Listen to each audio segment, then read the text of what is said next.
బహుశా నేను నాకున్న సమాచారం మేరకు వారు ఆ ప్రకటన చేసిన కొద్ది సమయంలోనే మీరు ఇప్పుడు ప్రస్తావించినటువంటి మేము పోస్టులు చేస్తాము అని చెప్పేసి ప్రస్తావనలు కూడా ఎక్కువయ్యాయి.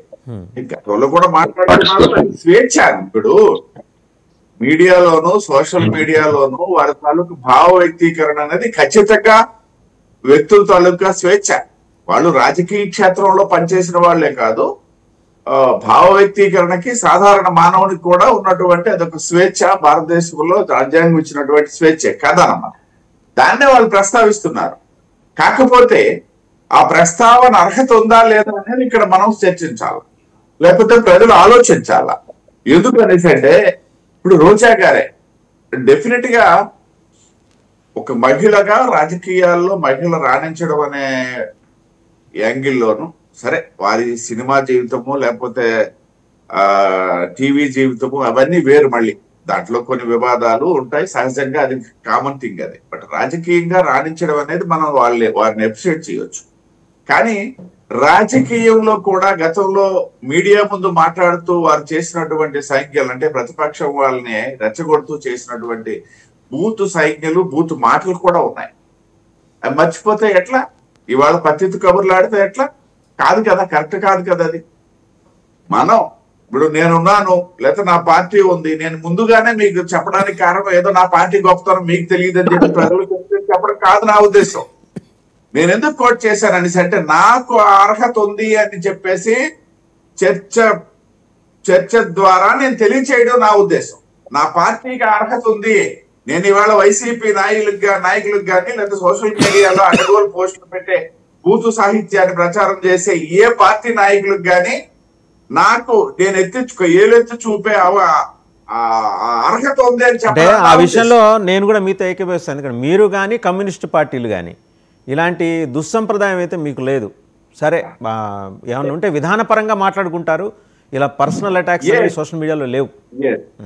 ఇప్పుడు కమ్యూనిస్టులు కూడా ఈ దేశంలో బద్ధశత్రుత్వాన్ని కలిగి ఉన్నది భారతీయ జనతా పార్టీతోనే. భారతీయ జనతా పార్టీకి ఒకప్పుడు, ఇవాళ లేదులేండి, ఒకప్పుడు ప్రధాన ప్రత్యర్థులు కమ్యూనిస్టులే. వాళ్ళ ప్రెజెన్స్ ఉంటే కదా వాళ్ళతో మీకు యుద్ధం. వాళ్ళ ప్రెజెన్సే లేదు కదా, వాళ్ళ లేదు. కాబట్టి అది మరి అప్రస్తుతం అయిపోయింది. నేను ఎందుకు చెప్తున్నాను అనేసి అంటే, ఎస్, విమర్శ అనేది రాజకీయ పార్టీకి ఉన్నటువంటి ఒక ప్రధానమైనటువంటి అస్త్రము. ఆ విమర్శించాలి అనేసి అంటే అందులో ఉన్నటువంటి పదజాలము, నిర్మాణమైనటువంటి వాక్య నిర్మాణము ప్రధానంగా చూసుకోవాలి. అప్పుడే మీకు విశ్వసనీయత ఉంటుంది. లేనప్పుడు ఏమైంది ఇవాళ నిజంగా వందలాది మంది కార్యకర్తలను అరెస్ట్ చేస్తుంటే ప్రజల నుండి ఏమైనా స్పందన ఉందా అని నేను ప్రశ్నిస్తున్నా. అయ్యో పాపం అరెస్ట్ చేస్తున్నారు, రోజా గారిని అరెస్ట్ చేస్తారేటో, లేకపోయినట్టయితే ఆ కార్యకర్తలను అరెస్ట్ చేస్తున్నారు, పాపం వాళ్ళు ఏం చేశారనే మాట ఎక్కడ వినబట్టలేదు కదా. సరే, ప్రభుత్వ పరంగా ఖచ్చితంగా మా ప్రయారిటీస్ మాకు ఉంటాయి. గత ప్రభుత్వం చేసినటువంటి తప్పిదాలను సరిదిద్దడానికి కొన్ని చర్యలు తీసుకోవాల్సిన పరిస్థితి ఉంటుంది. అవి జరుగుతూనే ఉంటాయి. ఈ జరుగుతున్నప్పుడు మీ వైపు నుండి న్యాయం ఉంది, మీరు ఆడిన మాటల్లో స్పష్టత ఉంది, మీరు ప్రయోగించినటువంటి వాక్యాల్లో అసభ్యత లేదు అన్నటువంటి భావన కనుక ప్రజలకు ఉన్నట్లయితే ఎక్కడో వదిలి స్పందించేవాళ్ళు. ఇవాళ స్పందన కరువైంది. మీకే కాదు, నిన్న ముఖ్యమంత్రి, మరొకసారి నేను ప్రస్తావిస్తున్నా, ముఖ్యమంత్రి గారు సాక్షాత్తు అసెంబ్లీ స్థాయిగా ఆ ప్రకటన చేయడానికి కారణం కూడా అదే. మనమైనా అంతే అని చెప్పడం కూడా ఆయన ఉద్దేశం అని చెప్పేసి నేను భావిస్తాను. వాసుదేవన్ గారు, ఎవరైనా దానికి కాబట్టి వెంకట్ గురుమూర్తి గారు మాట్లాడతాము. పోస్టులు పెట్టండి. ఇప్పుడు రోజా గారు ఏమన్నారు, మేము పెడుతూనే ఉంటాం. పోస్టులు పెట్టద్దని ఎవరు అనగలరు, ఎవరు ఆపగలరు, ఎవరికి శక్తి ఉంది, ఎవరికి అధికారం ఉంది? లేదు కదా. సోషల్ మీడియాకి సంబంధించినటువంటి నిర్దిష్టమైనటువంటి చట్టాలే లేవు, అలాంటి కూడా అధికారం కూడా లేదు. కానీ పోస్టులు పెడతాను మీరెవరు పోస్టులు పెట్టడానికి ఇప్పుడు అనడానికి ఎవరు సిద్ధంగా లేరు. అసభ్యకరమైనటువంటి అశ్లీలమైనటువంటి పదజాలము ఇటువంటివి తగ్గించుకొని మీరు విమర్శించండి. మీరు శాసనసభకు కూడా వచ్చి విమర్శించడానికి ఉన్నటువంటి హక్కుని మీరు వదులుకొని ఇవాళ మళ్ళీ ఇవన్నీ మాట్లాడుతున్నారనేసి అంటే ఎంతవరకు మీరు ప్రతిపక్ష పాత్ర పోషించడంలో విఫలమయ్యారనేది ప్రజలు ఎదిగారు. కాబట్టి ఇవాళ ఏదో ప్రత్యేకించి మేము చెప్పాల్సిన పని లేదు. భయం ఎందుకు వస్తుంది? నేను ఒక తప్పు చేసినప్పుడు నాకు భయం అనేది నన్ను వెంటాడుతుంది ఖచ్చితంగా. ఇది మానవ సహజం, ఏ మానవుడికైనా సరే, అతీతుడు కాదు. కాబట్టి ఇవాళ తప్పు చేశామన్నటువంటి భయం మీలో ఉన్నట్లయితే మీరు బహిష్కరిస్తుంటారు. లేదు అనేసి అంటే అడ్డగోలుగా వాదిస్తుంటారు. దాన్ని కూడా తప్పు పడ్డం. కాకపోతే ఇకనైనా సరే ఆహ్లాదకరమైనటువంటి ఆరోగ్యకరమైనటువంటి వాతావరణంలో మీరు విమర్శలు చేయండి. విమర్శలు చేయకుండా ఏ పార్టీ ఏ ప్రతిపక్షం ఎక్కడ ఉండమని చెప్పదు, ఉండరు కూడా. కాబట్టి ఈ నిన్న మొన్న వినబడుతున్నటువంటి ఈ మాటలు ఏవైతే ఉన్నాయో వారు చేసినటువంటి గత చరిత్రలోని తప్పులు కప్పిపుచ్చుకుంటూ మళ్ళీ మేము సచ్చీలను అని చెప్పి ప్రజలకు అప్పీల్ చేయడం లాగే ఉంది తప్పిస్తే అందులో స్వచ్ఛత అయితే లేదు. వాసుదేవన్ గారు రైట్. ఒకసారి వెంకట గురుమూర్తి గారి దగ్గరికి వెళ్దాం. వెంకట గురుమూర్తి గారు, సో నిన్న సవాళ్ళు ప్రతి సవాళ్ళు ముఖ్యమంత్రి ప్రకటన శాసనసభలో, ఎందుకంటే ఎప్పటి నుంచో అందరూ ఎదురు చూస్తున్నారు. మీ ప్రభుత్వం చేస్తున్న, కూటమి ప్రభుత్వం చేస్తున్న అరెస్టులన్నీ కేవలం వైసీపీని సెంట్రిక్గా చేసుకొని చేస్తున్నారని. సో ఆయన కొంచెం సంభాళించుకోవాల్సి వచ్చింది. లేదు మా వాళ్ళు చేసినా అని. మీ వాళ్ళు మీ కేటగిరీలో ఒక 7-8 మంది ఉన్నారు. మీరు అరెస్టుల మాట సంగతి పక్కన పెట్టండి, కానీ ముందర వాళ్ళు పెట్టిన ట్వీట్లు తీయించండి. మీకు మీ నిబద్ధత ఏంటనేది నిరూపించుకోవడానికి ఫస్ట్ స్టెప్. మీరు సిద్ధంగా ఉన్నారా అందుకు? వాసుదేవన్ గారు, మీకు ప్యానెల్లో ఉన్నటువంటి పెద్దలకు, డబల్9 టీవీ వీక్షకులకు హృదయపూర్వక నమస్కారాలు తెలియజేసుకుంటూ, సోషల్ మీడియా వచ్చిన తర్వాత సామాన్య మానవుడు కూడా తన యొక్క అభిప్రాయాన్ని చెప్తా ఉన్నారు. ఆ విధంగా చెప్పేటువంటి సందర్భంలో వైసీపీ ప్రభుత్వం వచ్చిన తర్వాత సోషల్ మీడియాని ఒక సైకో మీడియాగా చేసుకుని, అంటే ఏదైనా పోస్టులు పెట్టేటువంటి సందర్భంలో ఏదైనా డెవలప్మెంట్ మీద కానీ, సూచనలు కానీ, సంక్షేమం మీద వదిలేసి అడ్డగోలుగా బూతులతో మనిషి యొక్క క్రెడిబిలిటీ ఏదైతుందో దెబ్బ కొట్టే విధంగా, మళ్ళీ వీళ్ళు రాజకీయాల్లోకి రాకూడదనే విధంగా అడ్డగోలుగా పోస్టులు పెట్టారు. ఎవరు పెట్టారండి? వైసీపీ వాళ్ళు పెట్టారు. తల్లి చెల్లెని కూడా చూడకుండా ఈరోజు వాళ్ళే ఫిర్యాదు చేస్తామన్నారు. ఇంతకన్నా సిగ్గుచేటైన విషయం ఏముంటుంది? నిజంగా రాజకీయాల్లో వచ్చిన తర్వాత, మరి ఇందాక తిరుపతిరావు చెప్పారు, మనిషికి కొన్ని నైతిక విలువలతో, కొన్ని పద్ధతులతో, కట్టుబాటుతో పనిచేయాలి. వాళ్ళు జగన్మోహన్ రెడ్డి గారికి ఎక్కడుందో చెప్పండి, అవన్నీ కూడా గాలికి వదిలేశారు. సరే, మీరు అడిగారు నన్ను, మీ వాళ్ళు ఉండే ఖచ్చితంగా నేను చంద్రబాబు నాయుడు గారిని చెప్పారు అసెంబ్లీ సాక్షిగా. అసలు నిజంగా ఎంతమంది ఇబ్బంది పడ్డారు, ఎంతమంది బాధలు పడ్డారు, ఎంతమందిని అరెస్ట్ చేశారు వైసీపీ ప్రభుత్వంలో. ఇవాళ అవన్నీ చూసే చంద్రబాబు నాయుడు గారు ఒక చట్టం తీసుకొస్తాం, దానికి ఎవరు అతిథులు గారు, చట్టం ముందు ఎవరైనా ఒకటే. కాబట్టి మా వాళ్ళకు కూడా ఖచ్చితంగా అలాంటివి ఏమైనా ఉంటే మేము కూడా పార్టీ దృష్టికి తీసుకెళ్తాం. అలాంటివి ఉంటే ఎవరు ఉంటే వాళ్ళకు కూడా సరి చేసుకుంటాం. అవసరమైతే ఆ ట్వీట్లు కూడా చెప్పి మరి ఇది ఇట్లా ఉంది సార్ అని చెప్పి తీయించేసేటువంటి పరిస్థితి తీసుకొస్తాం. ఎందుకంటే మేము పరిపాలన చేసే సందర్భంలో మెట్టు దిగువైన ప్రజల కోసం ఏదైనా చేయడానికి మేము సిద్ధంగా ఉన్నామని చెప్పి మీ ద్వారా నేను తెలియజేస్తున్నాం. ఆ విషయంలో మేము గర్వంగా చెబుతాం. ఎందుకంటే మేము మా వాళ్ళు ఉన్నారు, మేమేం చేయలేం అట్లా చెప్పలేము. ఖచ్చితంగా అది ఎవరైనా సరే ఆయనే చెప్పారు సాక్షాత్, మేము చెప్పమేముంది, ఇంకా ఖచ్చితంగా జరిగి తీరిద్ది. ఇవాళ ఒక్కటే, ఇవాళ ఈ సోషల్ మీడియా ద్వారా ఎంతమంది ఇబ్బంది పడ్డారనేది ఒకసారి చంద్రబాబు నాయుడు గారు గతంలో అవన్నీ కూడా ప్రత్యక్షంగా చూశారు. ఆయన వయసుతో సంబంధం లేకుండా, కుల మతాలతో సంబంధం లేకుండా ఎవరు కావాలంటే వాళ్ళని అడ్డగోలుగా తీసుకొచ్చి లోన్ వేసి అరెస్ట్ చేసిన సందర్భాన్ని మనం చూసాం. అలాంటి పరిస్థితులు రాబోయేటువంటి రోజుల్లో జరగకూడదు. ఇవాళ అందుకని ఇవన్నీ చూసి ఆ చట్టం వస్తుందని, ఇవన్నీ చూసి మరి అరెస్ట్ చేస్తే చేసుకోండి, మేము ఆపం అంటే ఏంటి? ఎందుకు ఆపరు? ఇష్టం వచ్చినట్టు పోస్టులు పెట్టి ఊరుకుంటారా? అంటే వాళ్ళ కుటుంబాలు, వాళ్ళ కుటుంబంలో ఉన్నటువంటి మనుషులను కూడా తీసుకొచ్చి అసెంబ్లీలో పెడితే ఊరుకుంటారా? అంటే వీళ్ళు ఇష్టం వచ్చినట్టు చేస్తే కూర్చోవాలా, మూసుకు కూర్చోవాలా? ఎవరైనా సరే ఏ వ్యక్తికి అన్యాయం జరిగిన రాష్ట్రంలో తాట తీస్తాం, దాంట్లో ఎలాంటి అనుమానం లేదు. వెంకట గురుమూర్తి గారు ఒక్క నిమిషం. రోజా గారి మీద బండారు సత్యనారాయణమూర్తి గారు ఆల్మోస్ట్ ఏంటంటే ఒక నీలి చిత్రాల తరహాలో ఆయన వ్యాఖ్యలు చేశారు. మరి ఆయన మీద కూడా, మరి శాసనసభ్యులు ఆయన మీద కూడా చర్య తీసుకుంటారా? అవును, మరి ఆ మాట్లాడినటువంటి సందర్భంలో రోజా గారు ఎంత ఘోరంగా మాట్లాడిందండి. సరే, ఆవిడ ఎంత ఆవిడ మీద ఘోరంగా చర్య మాట్లాడుతూ తీసుకోండి. మాట్లాడారు. ఇప్పుడు నేనేమంటానంటే రోజా మీద వాసుదేవన్ చర్య గారు, తీసుకోండి. ఎలా కేసు ఇప్పుడు పెడతారు మీరు? ఇవన్నీ సత్యనారాయణమూర్తి గారి మీద పెడతారా అనేది నెటిజన్స్ అడుగుతున్నారు మిమ్మల్ని, సోషల్ మీడియా అడుగుతుంది. నేననేది ఆయన ఎందుకు మాట్లాడాల్సి వచ్చింది, ఆయన మాట్లాడాల్సి వచ్చిన కారణం ఏంటి? రోజా గారు ఇష్టం వచ్చినట్టు మాట్లాడారు. ఆవిడ కూడా మాట్లాడేటప్పుడు పద్ధతి ఉండాలి కదా.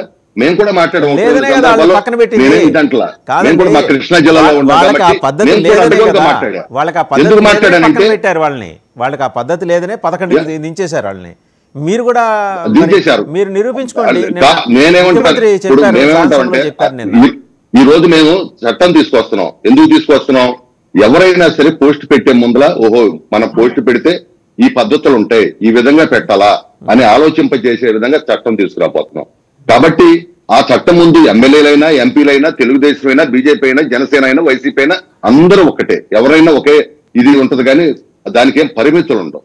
ఖచ్చితంగా ఎవరైనా సరే అది ఆ చట్టం వచ్చిన తర్వాత ఆలోచింపజేసే విధంగా పోస్టులు పెట్టాలి. అంతేగాని మనకి ఫోన్ ఉంది కదా, మనం ఏది పెట్టినా పర్లా, లేదంటే పార్టీ ఆదేశిస్తుంది కాబట్టి పార్టీ ఆదేశానుసారం ఏది పడితే అది కళ్ళు మూసుకుని పెడితే ఇక్కడ కుదరదేక. ఎందుకంటే అది ఖచ్చితంగా రేపు రాబోయేటువంటి రోజుల్లో దీని మీద ఒక మరి ఎక్సైజ్ చేసి ఏ విధంగా చట్టం తీసుకురావాలి, ఏ విధంగా ఉండాలనే దాని మీద కూడా కొంత ఎక్సైజ్ చేస్తా ఉన్నారు పార్టీ పరంగా ఎన్డీఏ కూటమి. అది వచ్చిన తర్వాత ఎవరైనా మరి దానికి కట్టుబడి ఉండాల్సిందే. రైట్. ఒకసారి మెరుపుల మహేష్ గారి దగ్గరికి వెళ్దాం. మహేష్ గారు, ఇద్దరు మహిళలకు సంబంధించి ఇవాళ కీలకంగా మాట్లాడుకోవాలి. వైఎస్ సునీతమ్మ గారు, ఆవిడ కడప ఎస్పీని కలిసి మొత్తం గోడు వెళ్ళబోసుకున్నారు. నిందితులకి పోలీసులు సహకరిస్తున్నారు ఇంకా అనేది. రెండో అంశం వచ్చేప్పటికి జత్వానీ గారు, ఆవిడ కేసుకు సంబంధించి ఈరోజు కోర్టు తీర్పు ఉంది. ఎట్టి పరిస్థితుల్లో అతనికి బెయిల్ ఇవ్వద్దు, కుక్కల విద్యాసాగర్కి బెయిల్ ఇవ్వద్దు, ఇస్తే అతను సాక్ష్యాలు తారుమారు చేయటం, అరాచకానికి పాల్పడే ప్రమాదం ఉందని చెప్పడం, ఇవన్నీ చూసాం. ఈ ఇద్దరు మహిళల విషయంలో చాలా క్విక్గా ఏమైనా డెసిషన్ తీసుకునే అవకాశం ఉంది. ఎందుకంటే ఇప్పుడు సునీతమ్మ గారు అదేదో ఒక ర్యాలీ చేసినట్టు పాపం కానీ ముఖ్యమంత్రి గారిని కలిశారు, డిప్యూటీ సీఎం గారిని కలిశారు, హోంమంత్రి గారిని కలిశారు, ఇంతవరకు రూపాయి ప్రయోజనం లేదు. ఆ కేసులో 1 సెంటీమీటరు దాన్ని ఏమంటారు ప్రోగ్రెస్ లేదు. మరి మీ ప్రభుత్వం మీద బోల్డని ఆశలు ఉన్నాయండి జనాలకి. మహేష్ గారు సార్, ముందుగా నాకు అవకాశం ఇచ్చిన వెంకట యజమానికి మీకు, అలాగే ప్యానల్ ఉన్నటువంటి నాయకులందరికీ కూడా శుభోదయం తెలియజేసుకుంటూ, మీరు ఏదైతే జత్వానీ గారి కేసు ఏదైతే అన్నారో డెఫినెట్లీ దాని మీద అయితే మాత్రం ఈ రోజు తను అనుకున్నటువంటి ఒక ప్రోగ్రెసివ్ పాజిటివ్ అప్రోచ్ అయితే ఈ రోజు ఖచ్చితంగా వస్తుందని అనుకుంటుంది సార్. ఎందుకంటే ఇప్పటికే చాలా రోజులు అయింది. ఆల్మోస్ట్ ఆల్ ఎందుకు ఇవ్వకూడదు అనే విషయాలు కూడా వాళ్ళు క్లియర్ గా, మీరు ఏదైతే కుక్కల విద్యాసాగర్ ఉన్నారో ఎందుకు ఇవ్వకూడదు అనే విషయాలు కూడా వాళ్ళ యొక్క అడ్వకేట్ కూడా ప్రజెంట్ చేయడం జరిగింది. సో డెఫినెట్లీ ఆమె కేసు అయితే మాత్రం ఈ రోజు అయితే మాత్రం మనకు ఫేవర్ గా వస్తుందని అనుకుంటున్నాను. రెండోది ఏంటంటే మీరు ఏదైతే సునీత గారు అన్నారో సార్, ఇంకా సునీత గారి కేసు మాత్రం డిఫరెంట్ టర్మ్స్ అయితే తీసుకుంటుంది సార్, డౌట్ అయితే లేదు. ఎందుకంటే మొన్న కూడా కోయా ప్రవీణ్ గారు ఒక ప్రెస్ మీట్ లో మాట్లాడుతూ యాక్చువల్లీ ఆమె హైదరాబాద్ లో కూడా ఇది ఫైల్ చేయడం జరిగింది. బట్ ఈ రోజు బండి రాఘవారెడ్డి, ఆ తర్వాత అవినాష్ రెడ్డి గారి యొక్క స్టేట్మెంట్స్ మీదనే ట్వీట్స్ అంతా పెట్టడం జరిగింది. విజయమ్మ, సునీతమ్మ, ఆ తర్వాత షర్మిల గారి మీద కూడా. కాబట్టి ఇక్కడ వచ్చి వాళ్ళు వచ్చి అడిగితే కొత్తగా మళ్ళీ పెట్టా గానీ డెఫినెట్లీ దాన్ని మేము చూస్తామని చెప్పి మొన్న జస్ట్ ఒక లీడ్ లాగా అనుకోవచ్చు. నేను అలా ఒక లీడ్ అయితే ఇవ్వడం జరిగింది. ఇమీడియట్ గా ఒక 2 days తర్వాత రావడం జరిగింది సార్. డెఫినెట్లీ సునీత గారి యొక్క కేసు ఏదైతే జరగాలో జనరల్ ప్రాసెస్ ప్రకారం జరిగితేనే చాలు. పోలీసులు వచ్చి దాన్ని కరెక్ట్ గా కంప్లైంట్ తీసుకొని కరెక్ట్ గా విచారిస్తేనే పెద్ద దొంగలంతా కూడా దీంట్లో దొరికే అవకాశం అయితే మాత్రం. మెరుపుల మహేష్ గారు, షేక్స్పియర్ నాటకంలో ఒక డైలాగ్ ఉంటుందండి, he has come, he has seen and he has gone. అంతకుముందు ఎస్పీ గారు వచ్చారు, చూశారు, ఆయన వెళ్ళిపోయారు. ఇప్పుడు రెండో కృష్ణుడు కొత్త ఎస్పీ వచ్చారు, ఈయన వచ్చారు, ఈయన చూశారు, విన్నారు, ఈయన కూడా వెళ్ళిపోతారు. అంటే ఒక రకమైన నైరాశ్యంలోకి సునీత గారు వెళ్ళిపోయారు. ఎస్పీలు వస్తున్నారు, గవర్నమెంట్ మారింది, ఎస్పీలు వచ్చారు, వాళ్ళకి చెప్పుకున్నాం, గోడేళ్ళ వేసుకున్నాం, ఎక్యూజ్డ్ని ఇంకా పోలీస్ ప్రొటెక్షన్ ఎక్యూజ్డ్కి దొరుకుతుంది అంటే ఎప్పటికి న్యాయం జరుగుతుందండి? ఇప్పుడు అక్కడ అన్యాయం జరిగిందనే కదా మీకు వచ్చి మొరపెట్టుకుందామా? సార్ సునీత గారి విషయము సార్, ఇప్పుడు మనం ఎంత మాట్లాడుకున్నా కానీ గత ప్రభుత్వంలో ఎవరు అధికారంలో ఉన్నారు, సునీత గారు ఎవరి మీద పోరాటం చేశారు? ఒక ముఖ్యమంత్రి గారి మీద పోరాటం చేశారు, ఒక అవినాష్ రెడ్డి అని ఒక ఎంపీ మీద పోరాటం చేశారు. ఆమె అంత పోరాటం చేసి మళ్ళా చిన్న ప్రొఫైల్ కాదు సునీతమ్మ గారిది, అంత ప్రొఫైల్ ఉన్నప్పటికీ కూడా కనీసం 1% కూడా మూవ్ కాలేకపోవడం వల్లే ఆమె హైదరాబాద్ లో వెళ్ళి పెట్టుకోవడం జరిగింది. ఇప్పుడు అంటే ఎందుకంటే డెఫినెట్లీ వ్యవస్థల్ని మేనేజ్ చేసే శక్తి రాజకీయ పార్టీలకి ఉండదు అని మాట్లాడడం పొరపాటు. డెఫినెట్లీ మేనేజ్ చేసే శక్తి రాజకీయ పార్టీలకి, అధికారంలో ఉన్న వాళ్ళకి ఉంటుంది అనేది ఎవరన్నా ఒప్పుకోవాల్సిందే. అది ఎక్కడి నుంచి అన్నా కానీ వ్యవస్థలు అయితే మేనేజ్ చేయగలుగుతారు. బట్ ఈ రోజు థింగ్స్ ఆర్ కొంత డిఫరెంట్ అయితే. ఇంకా వాళ్ళు మేనేజ్ చేయటం ఏంటండి? మీరు ప్రభుత్వంలోకి వచ్చిన తర్వాత కూడా ఇంకా వైసీపీ వాళ్ళు మేనేజ్ చేయటం ఏంటి? విషాదం కదా మీ వైపు నుంచి ఇది. ఏం చేస్తాం సార్, అలా ఏం చేస్తాం? అందుకే కదా మన కళ్యాణ్ గారు కూడా అంత మాట్లాడినప్పుడు నేను కాల్ చేసి మేము స్పందించినా కానీ ఎస్పీలు స్పందించట్లేదు. ఇది సార్ ఇది ఇప్పుడు చూడండి సార్, 3 ఎస్పీలు సస్పెండ్ అయ్యారు గవర్నమెంట్ వచ్చిన తర్వాత. చాలా ఇంపార్టెంట్ ఎస్పీలు. నాకు తెలిసి మా చిత్తూరు జిల్లాలో ఎస్పీగా పనిచేసినటువంటి క్రాంతి రాణా గారు యంగ్స్టర్, అసలు మాకైతే చాలా ఇన్స్పిరేషన్ ఆయన. మా ఏరియాలో కొన్ని కేసెస్ వచ్చినప్పుడు మేము చూసినప్పుడు. బట్ అలాంటి వాళ్ళు కూడా ఈరోజు సస్పెండ్కి వెళ్ళారా అంటే గత ప్రభుత్వం అధికారులను ఏ విధంగా వాడింది అంటే, జగన్మోహన్ రెడ్డి గారి ప్రభుత్వంలో పనిచేస్తే కేవలం వాళ్ళ కార్యకర్తలు నాయకులే కాదు, అధికారులు కూడా ఒకనొక రోజు అటు ఇటుగా ఒక రోజు వాళ్ళు కూడా ఇబ్బంది పడతారనే విషయం మనం చూస్తున్నాం. అప్పట్లో రాజశేఖర రెడ్డి గారి హయాంలో కూడా శ్రీలక్ష్మి లాంటి వాళ్ళు ఏ పరిస్థితికి వెళ్ళారో చూస్తాము. ఇప్పుడు జగన్మోహన్ రెడ్డి గారి హయాంలో పనిచేస్తున్న అధికారులు కూడా డెఫినెట్లీ అటు ఇటు కావచ్చు, కానీ ఒక రోజు వాళ్ళు ఇబ్బంది అయితే పడాల్సి వస్తుంది. తప్పు చేయకపోతే ఇబ్బంది పడాల్సిన అవసరమో, లేకపోతే వాళ్ళ మీద ఇప్పుడున్న ప్రభుత్వం కక్ష సాధింపు చర్యలు తీసుకోవాల్సిన అవసరమో ఏది ఉండదు సార్. ఎందుకంటే అధికారుల మీదకి వెళ్ళినప్పుడు ఇప్పుడు చూడండి, రాజకీయ నాయకుల గురించి మాట్లాడుతున్నాం కాబట్టి మనం ఎంతసేపు దాన్ని ఏమంటారు అంటే ప్రతీకార చర్య లేకపోతే అది మాట్లాడుతున్నాం కానీ, బట్ అధికారుల మీదకి వెళ్ళినప్పుడు ప్రతీకార చర్యలు అంతా ఏమి ఉండదు. చట్టం పని చట్టం తీసుకెళ్తుంది. వాళ్ళకు ఉన్నటువంటి ప్రొఫైల్స్ ఏదైతే ఉందో వాళ్ళు దాన్ని మెయింటైన్ చేసుకోపోవాల్సి వస్తుందంటే నన్ను తెలియజేసుకుంటాం. ఇంకోటి సార్, మీరు జగన్మోహన్ రెడ్డి గారు ట్వీట్, రోజా గారి ట్వీట్ అంటే వాళ్ళు ఏదైతే పెట్టారో, నాకు తెలిసి మీరు ఆ ట్వీట్ పెట్టిన తర్వాత అంటే జనరల్ గా ఏంటంటే టెక్నికల్ గా మనం చూడాలి. నిజానికి చెప్పాలి అంటే జగన్మోహన్ రెడ్డి గారు ట్వీట్ అంతకు ముందున్న పరిస్థితి ఇప్పుడున్న పరిస్థితికి చాలా తేడా ఉంది. ఈయన నవంబర్ 13వ తేదీ ఏంటో నాకు తెలిసి ఆ మాటలంతా చెప్పారు. ఒక లెక్క రాసి నేను ప్రశ్నిస్తాను, నన్ను అరెస్ట్ మీ అని చెప్పి కూడా పెట్టారు. నిజానికి చెప్పాలంటే ఆ తర్వాత నాకు తెలిసి ఒక ఆల్మోస్ట్ ఒక 48 అవర్స్ దాకా అయింది. ఇంతవరకు అకౌంట్ నుంచి ఒక ట్వీట్ కూడా బయట రాలేదు చెప్పాలి అంటే. రోజా గారు కూడా కాపీ పేస్ట్ చేసి ఆ ట్వీట్ అలాగే పెట్టుకున్నారు. ఆ తర్వాత కంటిన్యూటీ అయితే లేదు. నిన్న ముఖ్యమంత్రి గారు చాలా నిన్న అసెంబ్లీ సెషన్స్ లో ముఖ్యమంత్రి గారు అప్పుల మీద చెప్పారు. పయ్యావుల కేశవ్ గారు ఏ విధంగా వీళ్ళు అప్పులు తీసుకొచ్చారు, ఏ విధంగా ఇబ్బంది పెట్టారు. ఎక్కడో డిస్టర్బెన్స్ ఉందండి, కైండ్లీ మిగిలిన వాళ్ళు మ్యూట్లో ఉండండి దయచేసి. డిస్టర్బెన్స్ ఉంది, మాట్లాడండి సార్. వైఎస్ఆర్సీపీ వాళ్ళు లేకపోతే ఆ రోజా గారు అన్నారు కదా, మేము ట్వీట్లు పెడుతూనే ఉంటాం, జగన్మోహన్ రెడ్డి గారు మేము ట్వీట్లు పెడుతూనే ఉంటామని చెప్పారు కదా. నిన్న ముఖ్యమంత్రి గారు దాదాపు ఇన్ని లక్షల కోట్లు అప్పు చేసి వెళ్ళిపోయారు. కాదు సార్, డిస్టర్బెన్స్ ఉందండి, మిగిలిన వాళ్ళు మ్యూట్లో ఉండండి దయచేసి. నేను కాల్ మళ్ళీ మిమ్మల్ని పిలిచినప్పుడు మీరు మాట్లాడతారు. దయచేసి ఎవరి దగ్గర డిస్టర్బెన్స్ ఉందో మ్యూట్లో ఉండండి. మహేష్ గారు మీరు మాట్లాడండి. రైట్. అదే సార్, ఇప్పుడు డెఫినెట్లీ మేము కూడా రోజా గారి ట్వీట్స్ కోసం మేము కూడా ఎదురు చూస్తున్నాం. జగన్మోహన్ రెడ్డి గారి ట్వీట్ల మీద కూడా మేము కూడా ఎదురు చూస్తున్నాం. ఆ ఎంటైర్ ఆంధ్ర రాష్ట్రం అంతా కూడా జగన్మోహన్ గారు చేసే ట్వీట్ల మీద మేము అందరం కూడా చాలా ఈగర్ గా వెయిట్ చేస్తున్నాం. దానికి కారణం ఏంటంటే ఎలాగో మీరు వచ్చి అసెంబ్లీలో మాట్లాడట్లేదు కాబట్టి మీరు ఏ ప్రొఫైల్ తీసుకున్నా లేకపోతే ఏ డొమైన్ తీసుకొని వచ్చి మీరు మాట్లాడినా దాని ఆన్సర్ ఎలా ఉంటుందో చూడడానికి వెయిట్ చేస్తున్నాం. నిన్న ముఖ్యమంత్రి గారు ఇంత తప్పు ఉందని చెప్పారు. దీని మీద గట్స్ ఉంటే రోజా గారు గాని జగన్మోహన్ రెడ్డి గారు గాని కాదు అది ఫేక్, ఇది లెక్కలు అని చెప్పి తెలియజేస్తే బాగుంటుంది. కాగు కూడా వీళ్ళు కొన్ని లెక్కలు అంత చేయలేదు అనేది నిన్న పయ్యావుల కేశవ్ గారు ఫైనాన్స్ మినిస్టర్ గారు చెప్పారు. కాదు ఇదంతా కూడా ఫేక్, అనవసరంగా మమ్మల్ని డిఫేమ్ చేస్తున్నారు గత ప్రభుత్వాన్ని చెప్పి కూడా వీళ్ళు కేసుకి వెళ్ళొచ్చు. చెప్పాలి అంటే గత ప్రభుత్వంలో పరిపాలించిన దాని మీద కూడా వీళ్ళు అబద్ధాలు చెప్తున్నారని కూడా వీళ్ళు కేసులకు వెళ్ళొచ్చు. ఇప్పుడు గవర్నమెంట్ ఇప్పుడు నేను అనేది అదే సార్, జగన్మోహన్ రెడ్డి గారు కేసులకు వెళ్ళొచ్చు, రోజా లాంటి వాళ్ళు కూడా కేసులు వెళ్ళి కట్టచ్చు ప్రభుత్వం మీద. మేము గత ప్రభుత్వంలో మేము చేసిన దాని మీద మమ్మల్ని ఇంకా వీళ్ళు తప్పు చేస్తున్నారు. కాబట్టి ఈ రోజు ప్రభుత్వం అడిగే ప్రతి లెక్కకి ప్రతి దానికి మీరు ఖచ్చితంగా జగన్మోహన్ రెడ్డి గారు రోజా గారు ప్రతిరోజు ట్వీట్లు చేయాలా. మీరేదో ఒక కాపీ పేస్ట్ మెసేజ్ ఎంతసేపు సూపర్ 6 మీద దాని ఎంత జరిగి ఇంతమంది ఉన్నారు కదా, మీరేం చూసారు సార్? జగన్మోహన్ రెడ్డి గారు లెక్క మీద చూసినట్టయితే నిజానికి చెప్పాలంటే ఆంధ్ర రాష్ట్రంలో మహిళలు ఉన్నారు, మీరు ఎంత డబ్బులు ఇస్తున్నారు, ఎంత ఇచ్చారు, ఎంత ఆ రోజు ఓడిపోయినప్పుడు ఏదైతే వచ్చి ఇక్కడ ముందు కూర్చొని మహిళలంతా ఏమయ్యారు, నా అన్న తమ్ముళ్ళు ఏమైనారు, నా అక్క చెల్లెలు ఏమైనారు, మా ఆటో వాళ్ళు ఏమైనారు అని ఏ లెక్క అయితే చెప్పుకొని బాధపడ్డారో మొన్న ట్వీట్ లో కూడా అంతే అదే ఉండింది. తిప్పి ఇంతమంది జనం ఇంత డబ్బు మీరు ఏం చేశారు? కనబడట్లేదు సార్ కళ్ళ ముందు, కనబడట్లేదా? 16,000 మంది డిఎస్సీ పోస్టులు అభ్యర్థి నోటిఫికేషన్ ఇచ్చారు.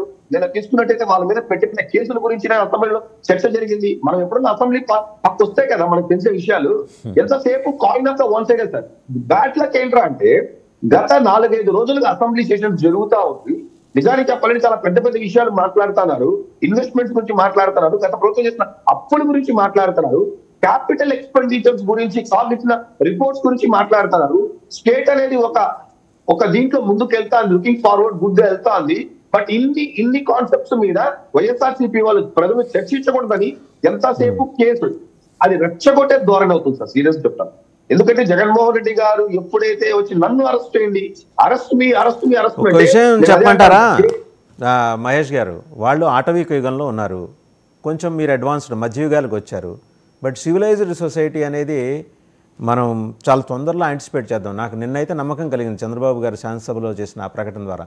మళ్ళీ ఒక నాగరిక సమాజం దిశగా ఆయన ఈ రాష్ట్రాన్ని నడిపిస్తారని ఒక నమ్మకం అయితే కలిగింది. నిన్న మీకు మహాసేన రాజేష్ మీద కేసు ఫైల్ అయింది సార్. ఆల్రెడీ మహాసేన రాజేష్ మీద కేసు ఫైల్ అయింది. మహాసేన రాజేష్ అనే వ్యక్తి అంటే ఇట్స్ మై పర్సనల్, ఎందుకంటే టీడీపీ వాళ్ళు ఉండొచ్చు. మహాసేన రాజేష్ డెఫినెట్లీ కొంతమంది పార్టీలో కొంతమంది లైన్ దాటి మాట్లాడే వ్యక్తులు కొంతమంది ఉంటారు సార్. వాళ్ళు పార్టీ లైన్స్ అంతా పట్టించుకోరు. వాళ్ళు ఏంట్రా అంటే ఓన్ ఫేమ్ కోసం చాలా మంది మాట్లాడుతూ ఉంటారు. ఆ ప్రాసెస్ లో మాట్లాడే దాంట్లో మహాసేన రాజేష్ కూడా అలాంటి కోవకు చెందిన వ్యక్తి. అందుకే ఈ రోజు మహాసేన రాజేష్ మీద చాలా డిబేట్స్ లో కూడా మాట్లాడేటప్పుడు ఆ మహాసేన రాజేష్ పోస్టులు ఏమైంది, ఆ మహాసేన రాజేష్ అనేసి తరచు చెప్పడం డెఫినెట్లీ ఇప్పుడున్న ప్రభుత్వంలో మన అంతమందిని తప్పులు పట్టేటప్పుడు ఈ విజ్ఞత కేవలం మహాసేన రాజేష్ వరకే పరిమితం కాకుండా అందరి విషయంలో చూపిస్తే బాగుంటది. ఓకేనా? రాజశేఖర్ రెడ్డి గారి శరీర భాగాలో కాదో తెలియకుండా తీసుకెళ్లి జగన్మోహన్ రెడ్డి అంత్యక్రియలు చేశాడని పెట్టిన పోస్టుల మీద కూడా, ఆ పోస్టులు పెట్టిన వాళ్ళ మీద కూడా ఆయన మన మధ్య లేని వారి గురించి మాట్లాడాల్సిన అవసరం లేదు. ఆయన అవినీతి గురించి మీరు మాట్లాడండి, ఆయన పాలనలో జరిగిన అవినీతి గురించి మీరు మాట్లాడండి, నో ఇష్యూ. అది ఖచ్చితంగా 100 కోట్లు కాదు 1000 కోట్లు మాట్లాడండి. ఒక నాయకుడి చావు గురించి మనం అంత దుర్మార్గంగా అయితే చేయకూడదుగా. మరి వాళ్ళ మీద కూడా ఉంటాయా కేసెస్? అదే సార్, ఇప్పుడు ఇది జనసేన పాయింట్ ఆఫ్ వ్యూలో అంటే జనరల్ గా నేను చెప్పేది ఏంటంటే సార్, మనకు సోషల్ మీడియా పోస్టుల మీద ఎప్పుడు మనకు కేసెస్ ఫైల్ అవుతుంది. ఇప్పుడున్నటువంటి 2023 ఏదైతే బిఎన్ఎస్ చట్టం ప్రకారం ఎప్పుడు కేసు ఫైల్ అవుతుంది సార్? యాక్చువల్ గా ఏంటంటే ట్వీట్ కి పోస్ట్ కి కంటిన్యూటీ ఉండాలా. మెయిన్ ఏంటంటే కంటిన్యూటీ ఉండాలా, కీప్ ఆన్ ఒకే దాని మీద అటాకింగ్ జరుగుతూనే ఉండాలా. అలాగా వాళ్ళు మినిమం కొన్ని పోస్టుల వరకు, కొన్ని నెలల వరకు వాళ్ళ ఇంటెన్షన్ తో, ఆ మెన్సీరియాతో, ఆ ఉద్దేశంతో వాళ్ళు చేస్తూ ఉంటారు. అంటే నేను చెప్పడం ఎలాగైనా కావచ్చు, ఎవరో ఒక పోస్ట్ అలా పెట్టేసి వెళ్ళిపోవడం కాదు సార్. ఎందుకంటే ఒకటి కంటిన్యూటీ జరగాల. అంటే మినిమం ఇప్పుడు చూడండి వైసీపీ వాళ్ళు ఎందుకు లాక్ అవుతున్నారు అంటే ఎక్కువ మంది వాళ్ళది చాలా ఆర్గనైజ్డ్ గా ఉందని అర్థమైపోయింది. ఎందుకంటే ఒకే పోస్టు, ఒకేలాంటి అక్షరాలు, ఒకేలాంటి పదాలు కొన్ని వేల అకౌంట్ లో పడడం వల్లే ఇవన్నీ కూడా జరిగిన తర్వాత పెట్టారు తప్ప నా అభిప్రాయం నేను వ్యక్తం చేయగలుగుతాను. మీరు అభిప్రాయం వ్యక్తం చేసేటప్పుడు కొన్ని చేంజెస్ జరగాలి. ఈ విషయం మీరు అలా కాదు, ఈ విషయం షర్మిల గారికి కూడా చెప్పండి. ఎందుకంటే మరి తెలుగుదేశం నాలెడ్జ్ సెంటర్లో ప్రిపేర్ చేసే స్క్రిప్ట్ ఆవిడ చదువుతున్నారు, కొంచెం మార్చుకోమని చెప్పండి. మీకు కొంచెం పర్లేదు కదా, మీకు మాట్లాడుతుంటారు కదా, చెప్పండి ఆవిడకి కూడా చెప్పండి. మాకేం సంబంధం సార్? చెప్పండి సార్. ఒక్క రోజు మాట్లాడేసి ఒక స్టేట్మెంట్ కాదు సార్, వీళ్ళ ఉద్దేశమే ఇదే. ఇప్పుడు మహాసేన రాజేష్ గాని లేకపోతే ఎవరైనా కావచ్చు, ఇప్పుడు ఎమోషనల్ గా మాట్లాడినప్పుడు నేను కూడా ఎమోషనల్ గా బయట ట్వీట్ పెట్టేస్తాను సార్. అది కాదు. సోషల్ మీడియా ఒక్క ట్వీట్ తీసుకోదు, ఒక్క పోస్ట్ తీసుకోదు. వీళ్ళకి ఇలాంటి ఉద్దేశం ఉంది. ప్రభుత్వం మీద తరచూ తప్పుగా మాట్లాడుతుంటారు, వ్యక్తుల మీద వీళ్ళు మాట్లాడుతుంటారు. వీళ్ళ క్యారెక్టరే ఇదే వీళ్ళది. అది వీళ్ళకి habitual offenders. So you want to give exemption to Bandaru Satyanandamurthy garu. ఆయన అలాంటి వ్యక్తి కాదు, ఏదో ఆ రోజు ఒక్కరోజు నగరంలో మాట్లాడారు కానీ ఆయన విశుద్ధవత్తండు, పులుగడిగిన ముత్యం అని చెప్దాం అనుకుంటున్నారు, అంతేనా? ఇప్పుడు నేను మిమ్మల్ని గట్టిగా ఒక మాట అనుకోండి సార్, ఇమీడియట్ గా మీరు రియాక్ట్ అయిపోతారు. మీరు ఇమీడియట్ గా రియాక్ట్ అయిపోయిన దాని మీద నేను వెళ్ళి కేసు పెడితే వర్కౌట్ కాదు. బట్ మీకు నాకు మధ్య కొన్ని సంవత్సరాలుగా అదేలే ఇప్పుడు ఆర్టీఐ చట్టంలో తర్వాత ఒక 70 మినహాయింపులు ఇచ్చినట్టు ఏ రకంగా చూసినా మనకు కావాల్సిన సమాచారం ఎలా రాదో అలాంటి మినహాయింపులు మీ చట్టానికి రాబోతున్నాయని మీరు ఇండైరెక్ట్గా చెప్తున్నారు. రైట్, ఒకసారి సుజాత గారి దగ్గరికి వెళ్దాం. సుజాత గారు, శ్రీరెడ్డి గారిని మర్డర్ చేయబోతున్నారు, అది ఎవరు స్వాతిరెడ్డి గారు చెప్పారు, అది కూడా మీ పార్టీ వాళ్ళ బాబాయ్ గారి మర్డర్ ఎట్లా జరిగిందో అదే పద్ధతిలో జరుగుతుందమ్మా, నువ్వు జాగ్రత్తగా ఉండని చెప్పి పాప హెచ్చరిక జారీ చేశారు. తర్వాత మీ నాయకుడు అరెస్ట్ మీ ఏంటండి, ఏమన్నా స్వాతంత్ర సమరయోధుడు ఆయన, ఏమన్నా అరెస్ట్ మీ అని ఎందుకు అలాంటి మాటలు? మీరు శాసనసభలో వెళ్ళి మాట్లాడటానికి మీకు అవకాశం ఇచ్చారు 11 మంది, పాపం కొత్తగా 4 ఎమ్మెల్యేలు ఎలక్ట్ అయ్యారు, బిక్కుమంటూ చూస్తున్నారు, మాకు ఎప్పుడైనా అవకాశం వస్తే వెళ్ళి కూర్చొని అలా కండు వేసుకొని అధ్యక్ష అని మాట్లాడదామని చూస్తున్నారు, వాళ్ళకి అవకాశాలు లేవు. సజ్జల రామకృష్ణారెడ్డి గారు కోఆర్డినేటర్ అయ్యారట, అర్థం కాలేదు. ఇంతకుముందున్న పొజిషన్ ఏంటి, ఇప్పుడున్న పొజిషన్ ఏంటి, రెండింటికి తేడా ఏంటి, మీకేమన్నా అర్థమైందా దాంట్లో? నమస్తే అండి, వాసుదేవన్ గారు వినిపిస్తుందా? వినిపిస్తుందండి. రోజు రోకంతో మొరపెట్టుకున్నట్లుగా శ్రీరెడ్డి ఎలాంటి భాష వాడుతుందో తెలుసు, స్వాతిరెడ్డి ఎలాంటి భాష వాడుతుందో తెలుసు. స్వాతి చౌదరి వీళ్ళిద్దరూ ఒకటే కేటగిరీ. కాకపోతే ఈ రోజు వాళ్ళకి అధికారం ఉంది కాబట్టి శ్రీరెడ్డిని అరెస్ట్ చేస్తున్నారు. మళ్ళీ మా జగన్మోహన్ రెడ్డి గారు చెప్పిన డైలాగు, మీకు సమయం వచ్చింది మీరు కొడుతున్నారు, మా సమయం వస్తుంది మేము కొడతాం అనే డైలాగ్ మళ్ళీ ఒకసారి చెప్పుకొని ఫ్యూచర్ లో మరి స్వాతి చౌదరిని ఏ రకంగా చేయాలనేది మేము కూడా ఆలోచిస్తాం, తప్పేం లేదు అందులో. ఇప్పుడు నిన్న శాసనసభలో ఇలాంటి చెత్త గురించి మనం మాట్లాడుకోవడం కూడా వేస్ట్ అనిపిస్తుంది. ఎందుకంటే మాంసపు ముద్దల గురించి, చనిపోయినటువంటి వ్యక్తి గురించి మాట్లాడినటువంటి ఒక స్త్రీ ఏదైతే ఆంధ్రప్రదేశ్ లో ఎప్పుడూ అడుగు పెట్టలేదు, ఆవిడ అడుగు పెట్టడానికి భయం, ఇప్పుడు అడుగు పెడతదేమోలేండి, టీడీపీ పార్టీ అధికారంలోకి వచ్చింది కదా, అడుగు పెట్టడానికి కూడా భయపడింది మొన్నటి వరకు. సో వాళ్ళకుండే రాజకీయం వాళ్ళు చేసుకుంటారు, చేసుకునేవాళ్ళు. మాకు టైం వస్తుంది, మేము టైం వచ్చినప్పుడు మేము చూపిస్తాం అన్నట్టు ప్రతీకార రాజకీయం చేస్తాం అంటారు, అంతేనా మీరు అనేది? ఒకవేళ మీరు ప్రతీకార రాజకీయం ఇప్పుడు మీరు చేసేది ఏంటండి? మీరంటే సారీ, నేను మిమ్మల్ని ఇండివిజువల్ గా అనట్లేదు, కూటమి ప్రభుత్వం చేసేది ఏంటి చెప్పండి?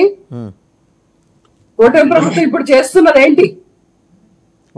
చూపించండి. టీడీపీ వాళ్ళు చట్ట ప్రకారం ఎక్కడుందండి చట్టం? సోషల్ మీడియాకి ఎక్కడుంది చట్టం? చెప్పండి, ఏ చట్టం కింద చెప్పండి. సో చట్టం లేదు కాబట్టి అరెస్ట్ చేయొద్దు అంటారు మీరు. అసలు ఏ చట్టం అంటే మీకు ఇష్టం వచ్చిన చట్టాలు మీరు పెట్టుకొని అంటే మీకు ఇష్టం వచ్చినట్టు మీరు మాట్లాడేయచ్చా? మీకు ఇష్టం వచ్చినట్టు మీరు మాట్లాడేయచ్చా? చెల్లెళ్ళని తల్లిని వదిలిని ఇంతమందిని ఏదైనా మనం అనేయచ్చా? నాకు అవకాశం ఇవ్వట్లేదు. మీరు ఇట్లా ఆర్గ్యూ చేస్తే కుదరదు, మొత్తం చెప్పిన తర్వాత అడగండి. సరే మీరు చెప్పండి, తర్వాత ఆర్గ్యూ చేస్తాను. మీరు ఇప్పుడు వాళ్ళ మీద పెట్టిన కేసులు ఏంటండి? వాళ్ళు ఆర్గనైజ్డ్ క్రైమ్ అనే దాన్ని ఎవరి మీద పెడతారు? ఉగ్రవాదుల మీద పెడతారు. ఆర్గనైజ్డ్ క్రైమ్ అనే దాన్ని మీరు మాట్లాడండి. మీరు ఆ చట్టం ఎక్కడ, ఏ చట్టం కింద పెట్టారు వాళ్ళు కేసులు? ఆర్గనైజ్డ్ క్రైమ్ అనే దాని మీద పెట్టారు వాళ్ళు. ఏది పోస్ట్ షేర్ చేసినందుకు ఆర్గనైజ్డ్ క్రైమా? అలా అనుకుంటే ఒక్కటి అడుగుతున్నాను చూడండి. ఇప్పుడు షర్మిల గారి మీద సైబర్ పోలీస్ స్టేషన్ లో ఇప్పటికీ కేసు ఉంది, ఆ కేసు క్లోజ్ అవ్వలేదు. ఎవరికి? షర్మిల గారికి ఒక సినిమా యాక్టర్ కి లింక్ పెట్టి టీడీపీ వాళ్ళు పోస్ట్ చేసినటువంటి పోస్టులు, వాటిని షేర్ చేసినటువంటి అకౌంట్లు సైబరాబాద్ పోలీస్ స్టేషన్ లో ఇవ్వడం జరిగింది. అవి ఇప్పటికీ అలానే ఉన్నాయి. వాటి మీద యాక్షన్ తీసుకోండి, వాటి మీద యాక్షన్ తీసుకోండి ముందు మీకు చేతనైతే. అక్కడ ఉన్నది కూడా మీ మిత్రుడే కదా. కావాలని ఇంటెన్షనల్ గా వైసీపీ కార్యకర్తల్ని, వైసీపీ సోషల్ మీడియా వాళ్ళని వీళ్ళు హింసిస్తున్నారు. ఈ రోజు నేను మాట్లాడచ్చా మీరు అనుమతిస్తే? దాన్ని తీసుకొచ్చి ఈ రోజు షేర్ చేసినటువంటి మెసేజ్లకి ఈ రోజు ఆర్గనైజ్డ్ క్రైమ్ అనేటువంటి దాన్ని వీళ్ళు చూస్తున్నారు. ఈ రోజు మరి స్వాతి చౌదరిని ఎన్నిసార్లు చేయాలండి? ఎన్నిసార్లు అరెస్ట్ చేయాలి? అసలు టీడీపీ వాళ్ళ మీద కేసులు పెడితే పోలీస్ స్టేషన్ లో పోలీసులు కేసు తీసుకునేటువంటి స్థాయి ఇప్పుడు ఉందా? మీరు తీసుకోండి. సైబరాబాద్ లో పోలీసులు ఎన్బీకే బిల్డింగ్ లో షర్మిల గారి మీద పోస్టులు చేసి అక్కడ టీం నడుపుతున్నారని ఇప్పటికీ వైసీపీ పార్టీ అక్కడ ఇచ్చినటువంటి కేసు అలానే ఉంది. అది ఇంతవరకు క్లోజ్ చేయలేదు. ఆ ఎఫ్ఐఆర్ కాపీ మీ దగ్గర ఉంటే షేర్ చేస్తారా? ఆ ఎఫ్ఐఆర్ కాపీ మీ దగ్గర ఉంటే ఇప్పుడుగా తర్వాత షేర్ చేస్తాం. అదే మా పార్టీలో అందరి దగ్గర ఉంది. అది టీడీపీ వాళ్ళకి కూడా పంపించాం. దాని మీద యాక్షన్ తీసుకోండి. ముందు దాని మీద యాక్షన్ తీసుకుంటే దొరికేది ఎవరో తెలుసా? లోకేష్. సోషల్ మీడియాని అడ్డం పెట్టుకొని ఈ రోజు వైసీపీ పార్టీ గొంతుగా నొక్కేయాలని చూస్తున్నారు. రోజా గారు ఏమన్నారు? మేము పోస్టులు పెడుతూనే ఉంటాము. అందున రోజా గారు మాట్లాడినటువంటి సందర్భం ఏంటి? ఆడబిడ్డకి మీరు ఇచ్చినటువంటి హామీలు ఏంటి? 18,000 ఇస్తామని చెప్పారు. 18,000 ప్రతి ఆడబిడ్డకి ఇస్తే మీకు సంవత్సరానికి ఎంత? 37,000 బడ్జెట్ లో ఎంత పెట్టాలి? 37,000 కోట్లు పెట్టాలి. ఎంత పెట్టారు ఆడబిడ్డలకి? ఇది మేము అడగకూడదా? తర్వాత తల్లికి వందనం కింద మీరు చెప్పినటువంటి పాట 15 పాట. ఈ పాట కింద మీరు ఎంత పెట్టాలి బడ్జెట్ లో? 12,000 కోట్లు పెట్టారా? ఇది మేము ప్రశ్నిస్తూనే ఉంటామంటే మీరు దానికి తీసుకునేటువంటి అర్థం ఏంటి? అంటే మేము ప్రశ్నించకూడదా? మీరు ఇచ్చినటువంటి సూపర్ 6 హామీలు ఏంటి? మిమ్మల్ని ప్రశ్నించొద్దని లేదే. 500 కోట్లు తప్పుడు భాష ఉపయోగించొద్దన్నారు. మిమ్మల్ని ప్రశ్నించొద్దని అనలేదు. కాదండి సుజాత గారు, మిమ్మల్ని ప్రశ్నించొద్దు అనలా, తప్పుడు భాష ఉపయోగించకండి అన్నారు. అండ్ మీరు ఏ చట్టం కింద కేసు పెడతారని అడిగారు. మొన్న హైకోర్టు కడుపు నిండా పెట్టి పంపించింది విజయబాబు గారికి, తెలుసు కదా. ఏమంది? మీరు మమ్మల్ని కూడా వదలట్లేదు కదా, కేసులు ఎందుకు పెట్టకూడదని చెప్పి కొట్టేసింది ఆయన వేసిన పిటిషన్ని. ఆర్గనైజ్డ్ క్రైమా మరొకట వాళ్ళకి అనుకూలంగా ఉన్న సెక్షన్లు ఎత్తుక్కొని పెడతారండి. కోర్టులో ఉన్నాయి కదా, కోర్టులో వెళ్ళి మీరు ఆర్గ్యూ చేయండి. అసలు చట్టమే లేదు, ఇది ఏ చట్టం పరిధిలోకి రాదు కాబట్టి అంటే అప్పుడు కోర్టు కొట్టేస్తుందేమో కేసులు. చూద్దాం. అది కూడా సరైన లీగల్ టీం లేదు, దాన్ని ఆర్గనైజ్ చేసేవాళ్ళు లేరు. మీరు ఇంత అన్ఆర్గనైజ్డ్గా ఒక పార్టీ ఉంటుందనేది మీరు చరిత్రలో చూపించారండి.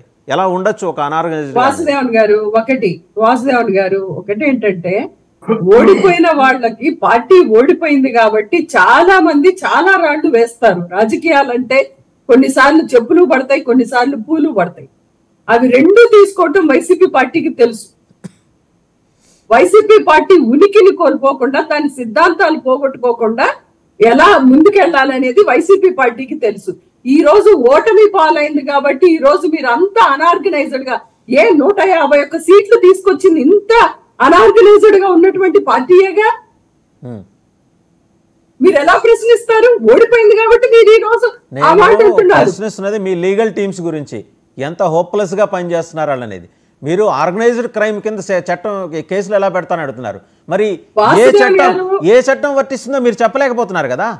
ఏ చట్టం కింద మేము ముందుకెళ్తామో, మేము హైకోర్టు కాబట్టి మేము సుప్రీం కోర్టుకి వెళ్తాం. ఒక మనిషిని హింసించే అధికారం కోర్టులకు కూడా ఉండదు, ఏ చట్టానికి ఉండదు, ఏ కోర్టుకు ఉండదు.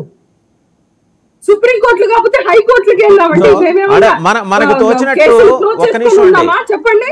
ఒక్క నిమిషం, మనకు తోచినట్టు జడ్జిల మీద పోస్టులు పెడతాం, ఏమనకూడదు. మనకు తోచినట్టు ఆడపిల్లల్ని, ఇంట్లో అమ్మల్ని, పెద్దమ్మల్ని, పిన్నుల్ని, అలా చిన్నమ్మల్ని, అలాగే చెల్లెళ్ళ మీద పోస్టులు పెడతాం, ఏమనకూడదు. అది పెట్టించిన అవినాష్ రెడ్డిని ఏమనకూడదు. మరి ఏం చేయాలండి చెప్పండి మీరు? వాసుదేవన్ గారు, జగన్మోహన్ రెడ్డి గారు రాజకీయాలకు రాకముందే పుంకాలుగా పేపర్ల నిండా మీరు రాసేయచ్చు, మేమేం అనకూడదు. టీవీల నిండా పొద్దున్న లెగిస్తే డిబేట్లు పెట్టేసేసి ఇష్టం వచ్చినట్లుగా జగన్మోహన్ రెడ్డి గారు చెయ్యని నేరాలకి 1,00,00,00,00,00,00,00,00,00,00,00,00,00,00,00,00,00,00,00,00,00,00,00,00,00,00,00,00,00,00,00,00,00,00,00,00,00,00,00,00,00,00,00,00,00,00,00,00,00,00,00,00,00,00,00,00,00,000 మీరు చెప్పినటువంటి లెక్క ప్రకారము 14 లక్షల కోట్ల అప్పులు ఆంధ్రప్రదేశ్ కు ఉన్నాయి జగన్మోహన్ రెడ్డి గారి హయాంలో అని ఎలక్షన్ ప్రచారంలో చెయ్యొచ్చు మీరు, కానీ మేము అడగకూడదు. కానీ ఈ రోజు మీరు అధికారంలోకి వచ్చిన తర్వాత మీరు చెప్తున్నటువంటి లెక్క ఏంటి? 6,000 కోట్లు, 6 లక్షల కోట్లు, 14 లక్షల కోట్లు ఎక్కడా, 6 లక్షల కోట్లు ఎక్కడా? మీరు చెప్పేది ఇదేనా? అంటే మేము నమ్మేయాలి. రైట్, ఒకసారి నమ్మేయాలి. మీరు ఏది చెప్తే అది అందులో ఏమీ ఇచ్చేది లేదు అంటే మేము ప్రశ్నించకూడదు. రైట్, మస్తాన్ గారి దగ్గరికి ఇస్తానన్నటువంటి రైతు బీమా కానీ ఏది కూడా మేము ప్రశ్నించకూడదు. రైట్, ఒకసారి మస్తాన్ గారి దగ్గరికి వెళ్దామండి. మస్తాన్, యువతకి 20 లక్షలు ఇస్తామన్నారు, దాని ప్రకారం ఎన్ని వేల కోట్లు బడ్జెట్ లో అవన్నీ మీరు క్వశ్చన్ చేయండి. దానికి అభ్యంతరం పెట్టారా? మీ భాషకు అభ్యంతరం కానీ మీ ప్రశ్నలకు ఎవరికి అభ్యంతరం లేదండి. అలాంటి ప్రశ్నలు మీరు పెట్టండి. అసలు మీరెవరండి చెప్పడానికి? మీరు భాష సరిగ్గా లేనప్పుడు మీరు టీడీపీ వాళ్ళని ఎవరైనా తీసుకొచ్చి వాళ్ళని కూడా అరెస్ట్ చేసి చూపించండి. అడిగా కదా మీరు వినలేదేమో ఇందాక మీరు వినలేదేమో. నేను అడిగా, అది కూడా అడిగా. చెప్పండి మీరు వినలేదు ఇందాక. నేను అది కూడా అడిగా, వెంకట గురుమూర్తి గారిని అడిగాను. సరే ఒకసారి మస్తాన్ గారి దగ్గరికి వెళ్ళాం. మస్తాన్ గారు, ఏంటి కోఆర్డినేటర్ అంటే ఏంటి సార్? ఈ బ్రహ్మ పదార్థం ఏంటి కొత్తగా వైసీపీలో? ప్యానల్లో ఉన్న పెద్దలకి, మీకు 99 వీక్షకులకి అందరికీ గుడ్ మార్నింగ్ అండి. అంటే సజ్జల రామకృష్ణారెడ్డి గారు పార్టీ మొదట్లో జగన్ గారికి రాజకీయ సలహాదారుగా ఉండేవాళ్ళు.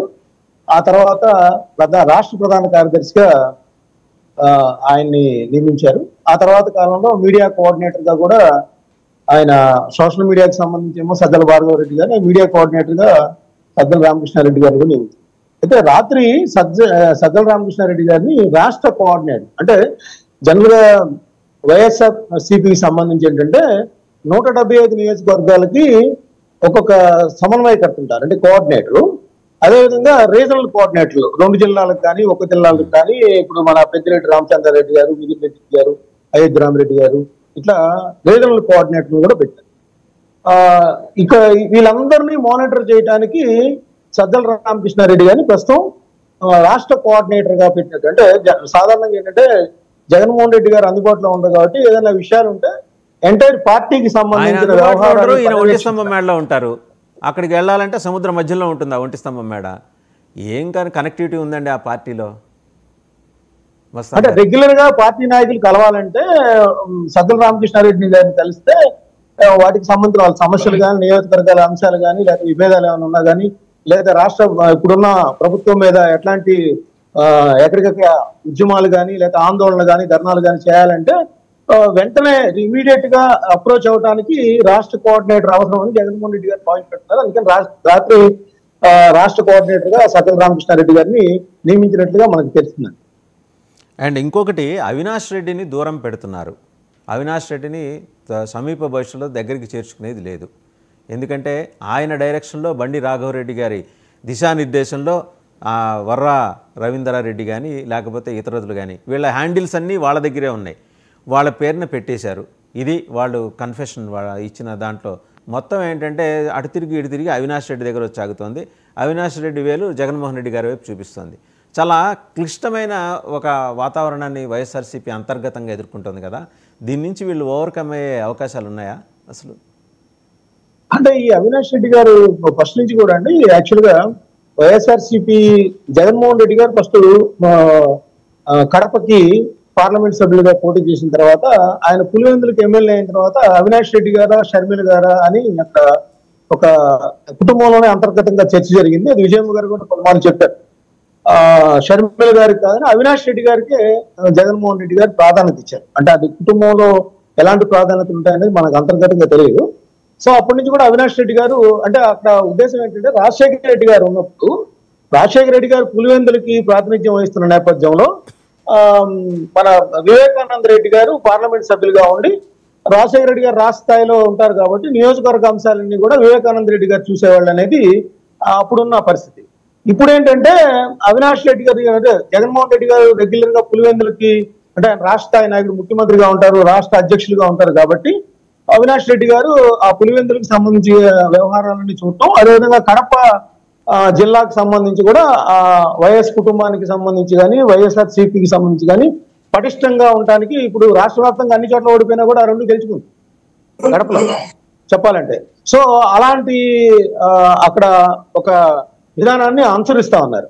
సో ఆ నేపథ్యంలో వివేకానంద రెడ్డి గారికి హత్య జరగటం, ఆ హత్యలో నారాసుర రక్త చరిత్ర అని చెప్పేసి చంద్రబాబు నాయుడు గారి మీద ఆరోపణలు వచ్చినప్పటికీ కూడా సిబిఐ ఎక్కడ కూడా చంద్రబాబు నాయుడు గారు ఉన్నట్టు కానీ, లేదా ఆదినారాయణ రెడ్డి గారి కోతమంలో ఉన్నట్టు కానీ తేల్చలేదు. కేవలం అవన్నీ కూడా వైఎస్ అవినాష్ రెడ్డి గారు, భాస్కర్ రెడ్డి గారు, లేదా గంగిరెడ్డి గారు, ఇంకెవరో ఆయన ఫాలోయర్స్ ఉన్నట్టుగా తేల్చారు. అయినా కూడా జగన్మోహన్ రెడ్డి గారు ఎక్కడా కూడా దాన్ని నమ్మలేదు. సునీతారెడ్డి గారికి చెప్పినా కానీ, షర్మిల రెడ్డి గారికి చెప్పినా కానీ అవినాష్ రెడ్డి గారికి సంబంధించి ఆ హత్యలో ఎటువంటి భాగస్వామ్యం లేదు, అతను చిన్నపిల్లడుగా కూడా జగన్మోహన్ రెడ్డి పేర్కొన్న సందర్భం కూడా ఉంది. సో అవన్నీ చూసినప్పుడు ఇప్పుడు వర్రా రవీందర్ రెడ్డి పోలీసులకు ఇచ్చిన కన్ఫెషన్ స్టేట్మెంట్ లో లేదా విచారణలో పోలీస్ కస్టడీలో లేదా అరెస్ట్ చేసిన సందర్భంలో ఇచ్చిన సందర్భంలో ఆయన అవినాష్ రెడ్డి గారు వర్రా రవీందర్ రాధారెడ్డికి డిక్టేట్ చేయటం, ఆ డిక్టేట్ చేసి నాకు ఇవ్వటం, అలా మేము పోస్టింగ్లు పెట్టామనేది ఆయన చెప్పారు. అయితే ఆ తర్వాత లాయర్ దగ్గర కూడా అది ఆయన ఖండించడం కూడా జరిగింది. అయితే ఇక్కడ అవినాష్ రెడ్డి గారికి వైఎస్ జగన్మోహన్ రెడ్డి గారికి బలమైన అనుబంధం ఉందనేది ఇక్కడ ఎటువంటి సందేహం లేదు. ఇప్పుడు సోషల్ మీడియాలో కానీ లేదా పలు పత్రికల్లో వార్తలు వస్తున్నట్టుగా అవినాష్ రెడ్డిని దూరం పెట్టే పరిస్థితి అయితే జగన్మోహన్ రెడ్డి గారికి లేదని నిస్సందేహంగా చెప్పవచ్చు. ఎందుకంటే అవినాష్ రెడ్డి గారు వెంకట్ గురుమూర్తి గారి దగ్గరికి వెళ్ళాం. ఇందాక ఆయన ఏదో చెప్పాలనుకున్నారు. వెంకట్ గురుమూర్తి గారు సార్, ఇప్పుడు వైసీపీ నాయకురాలు సుజాత గారు మాట్లాడుతూ ఇప్పుడు ఏదైతే మరి షర్మిలమ్మ గారిని ఆ రోజున సోషల్ మీడియాలో ఇష్టం వచ్చినట్టు చేశారు, దాని వెనకాల లోకేష్ గారే ఉన్నారు కాబట్టి ఇప్పుడు చర్యలు తీసుకోమంటున్నారు. నేను అడుగుతున్నాను, గడిచిన 5 సంవత్సరాలు మీరు అధికారంలో ఉన్నారు ఈ రాష్ట్రంలో, పక్క రాష్ట్రంలో మీ సోదరుడు అధికారంలో ఉన్నారు, ఏం చేశారు? ఎందుకు చర్యలు తీసుకోలేకపోయారు? అంటే దీని అర్థం ఏంటి? అప్పటి నుంచే ఆవిడ్ని ఈ రకంగా చేయటం అనేది వైసీపీ వాళ్ళే అలవాటు మొదలు పెట్టారు. ఆ విధంగా చేసి సైడ్ ట్రాక్ పట్టించాలి, వీళ్ళని తప్పించాలి. అరే అరే ఆ మాత్రం ఏమంటే మీరు మాట్లాడినప్పుడు నేను సంస్కారవంతంగా కూర్చున్నానండి. ఇదేం పద్ధతి అండి? ఇదేం పద్ధతి? నేను అడుగుతున్నానండి, కేసు మీ మీద ఉంటే మీరు చెప్తున్నారు ఏంటి? ఇదేం సంస్కారం అండి? చెప్పండి, నాదేమో తప్పుంటే మీరు మాట్లాడండి. ఇప్పుడు ఒకటే వాసుదేవన్ గారు, మాకేం సంబంధం లేదు, మేము అలాంటివి ఉంటే చర్యలు తీసుకోండి, మేమే ఎలాంటి అభ్యంతరం మాకేం లేదు. తర్వాత ఆ రోజున ఎవరికి ప్రతి ఒక్కరిని సోషల్ మీడియాలో మరి పోస్టులు పెట్టారని, మరి ఫార్వర్డ్ చేశారని రంగనాయకం అనే ఒక పెద్ద ఆవిడ్ని ఏ విధంగా అరెస్ట్ చేశారు చూడలేదా? అంకబాబు గారు మీడియా నుంచి వచ్చినట్టు అంకబాబు గారు పాపం ఆయన అరెస్ట్ చేయలేదా? కొన్ని వేల మందిని ఈ మధ్యన అక్రమ కేసులు ఎన్నుండి అని పార్టీ ఆఫీసులు తెస్తుంటే అసలు అంతు చెక్కనట్టు వేల మందిని పెట్టారు, ఇబ్బంది పెట్టారు. ముఖ్యంగా అసలు సోషల్ మీడియా గురించి పోస్టుల గురించి మాట్లాడే అర్హత వీళ్ళకి ఎక్కడ ఉందండి? సాక్షాత్తు వాళ్ళ బాబాయ్ మరి వివేకానంద రెడ్డి గారు చనిపోయినప్పుడు వీళ్ళు ఏమి రాశారండి? పేపర్లో ఏమి రాశారు? సోషల్ మీడియాలో ఏం పెట్టారు? ఆయనకి ఏదో అక్రమ సంబంధం ఉంది, అక్రమ సంబంధం వల్ల ఆస్తి తగాదాలు వీళ్ళు కొట్టుకుంటున్నారని చెప్పి రాశారు. మీ సోషల్ మీడియాలో పెట్టారు, పేపర్లో రాశారు. అదేవిధంగా మరి ఏదైతే వాళ్ళ అక్కని చెల్లిని ఏ విధంగా ఇబ్బంది పెడుతున్నారో, వాళ్ళు ఏ విధంగా కంప్లైంట్లు వేస్తున్నారో చూసాం. తర్వాత మరి ఆ రోజున నారాసుర రక్త చరిత్ర అని చెప్పి వివేకానంద రెడ్డి గారు చనిపోయినప్పుడు రాశారు. ఇంకా పత్రిక క్రెడిబిలిటీ ఉంది, వాళ్ళ సోషల్ మీడియా క్రెడిబిలిటీ ఉంది. వాళ్ళు ఒక్కటే, ఎవరైనా సరే ఇష్టం వచ్చినట్టు సోషల్ మీడియాలో పోస్టులు పెట్టి కుటుంబాలను కానీ ఇళ్లలో ఉండే వాళ్ళని తీసుకొచ్చింది. ఆ రోజున అసెంబ్లీ సాక్షిగా మరి ఏం మాట్లాడారో భువనమ్మ గారిని చూసాం. ఎవరినైనా సరే వదిలేది లేదు, తెలుగుదేశం వాళ్ళు ఉండా సరే వదిలేది లేదు. ఇవాళ అందుకనే ధైర్యంగా దమ్ముగా ఇవాళ చంద్రబాబు నాయుడు గారు ఒక నాగరిక సమాజం కావాలి, నాగరిక సమాజం కావాలి. ఇవాళ ఎవరు కూడా ఎవరిష్టం వచ్చినట్టు వాళ్ళు చేయటానికి లేదు. కాబట్టి ఈ చట్టం తీసుకొచ్చి సోషల్ మీడియాకి సంబంధించి, ఎందుకంటే సోషల్ మీడియా సైకో మీడియా అవ్వకూడదు, సమాజానికి ఉపయోగపడే విధంగా పెట్టండి. మీరు వద్దంటలా, మీరు పెట్టండి, మేమేం చేయలేదు పెట్టండి. తర్వాత ఏమంటే మేము అధికారంలోకి వచ్చి ఎన్ని నెలలు అయిందండి? మేము ఆ రోజున వైసీపీ అధికారంలో వచ్చినప్పుడు 6 నెలల పాటు మేము ఏ విషయాల మీద మేము మాట్లాడాల, మాకు అన్యాయం జరిగితే మాట్లాడని తప్పితే మాట్లాడాలి. ఇవాళ ఎన్ని రోజులైంది మేము వచ్చిన తర్వాత మేమేం చేయకుండానే ఇంటికాడ కూర్చున్నారా? ఇవాళ ఈ రాష్ట్రం గతంలో ఏ విధంగా ఇళ్ళు ల్యాండ్, శాండ్, వైన్, మైను ఈ 4టిని ఏ విధంగా దోచుకున్నారు ప్రజలందరూ. వెంకట గురుమూర్తి గారు, నిన్న శాసనసభలో ముఖ్యమంత్రి గారు చేసిన ప్రకటనకి కట్టుబడి ప్రభుత్వం పనిచేస్తే ప్రజలు మీ వెంబడే ఉంటారండి. ఒకసారి తిరుపతిరావు గారి దగ్గరికి వెళ్దాం. తిరుపతిరావు గారు, వాసుదేవన్ గారు ఒకటండి, మీరు గీతాంజలి అనే అమ్మాయిని, 2 చిన్న బిడ్డల తల్లిని, ఒక ఇంటి ఇల్లాలిని సోషల్ మీడియా పోస్టులు పెట్టి టీడీపీ వాళ్ళు ఆ అమ్మాయి ఆత్మహత్య చేసుకునేటట్లు చేసింది వీళ్ళు కదా? మీరు కేసు పెట్టండి. ఆవిడేనా? భువనేశ్వరి గారిదేనా? ఆమె ఒక తల్లి ఒక తల్లి శీలాన్ని శంకించడం అని మాట చంద్రబాబు నాయుడు గారి మీద గీతాంజలి గురించి ఎందుకు మాట్లాడలేదంటే అమ్మాయిది ప్రాణం కాదా? సుజాత గారు మీరు ఎలాగో ప్రతిపక్షంలో ఉన్నారు, 4.5 ఏళ్ళు ఇంకా ఒక మహిళ గురించి అదే చెప్తున్నా. కేసు పెట్టండి, ఇప్పుడు కేసు పెట్టండి, ఇప్పుడైనా జనంలోకి వెళ్ళండి. అది అన్యాయమే, అది అన్యాయమే. జనంలోకి వెళ్ళండి, ఇప్పుడైనా వెళ్ళి కేసు పెట్టి ఆమె తరఫున